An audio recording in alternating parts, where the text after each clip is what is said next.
Have you ever whispered a prayer in the middle of chaos, hoping God would hear you right then and there? That sense of urgency, desperation, and unwavering faith is exactly what echoes through the words of Psalm 70, a brief but powerful cry for help from the heart of David.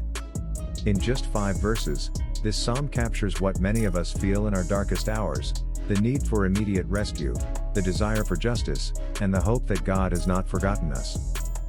Psalm 70 is often overlooked in favor of lengthier or more poetic psalms, but its raw intensity speaks volumes. It is not a quiet meditation, it is a spiritual emergency. Make haste, O God, to deliver me. Make haste to help me, O Lord. These are the opening words, and they set the tone for the entire passage. David does not waste time with elaborate introductions.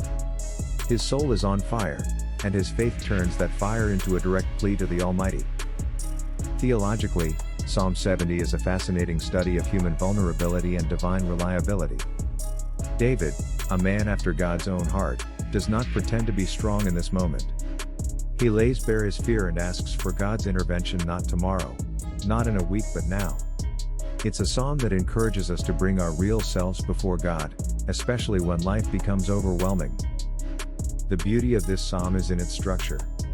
While it mirrors parts of Psalm 40, here the focus is urgency. David first seeks protection from his enemies, those who seek to harm him or mock his faith. But he does not end with fear.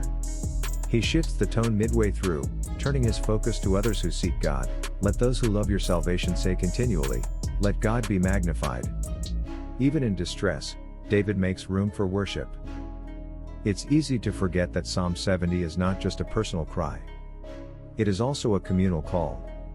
David is not only praying for himself, he's voicing a pattern of trust for all who feel pursued, abandoned, or crushed by life's burdens. His vulnerability becomes our template for honest faith. So how can we apply the message of Psalm 70 today? First, we must remember that speed matters to the soul in crisis. When we cry out, we want answers quickly, and that's okay. God is not offended by our urgency. Second, like David, we must name our enemies, whether they are physical dangers, internal doubts, or spiritual struggles. Naming them does not empower them, it allows God to address them. And finally, we must anchor our pain in praise. Amid desperation, we can still say, "Let God be magnified." Psalm 70 reminds us that even the greatest believers have desperate moments. But they also know where to run. In times of trouble, help and hope are not far, they are a prayer away. Have you ever prayed like David did in Psalm 70? What did you feel, and how did God respond? Share your thoughts and experiences in the comments.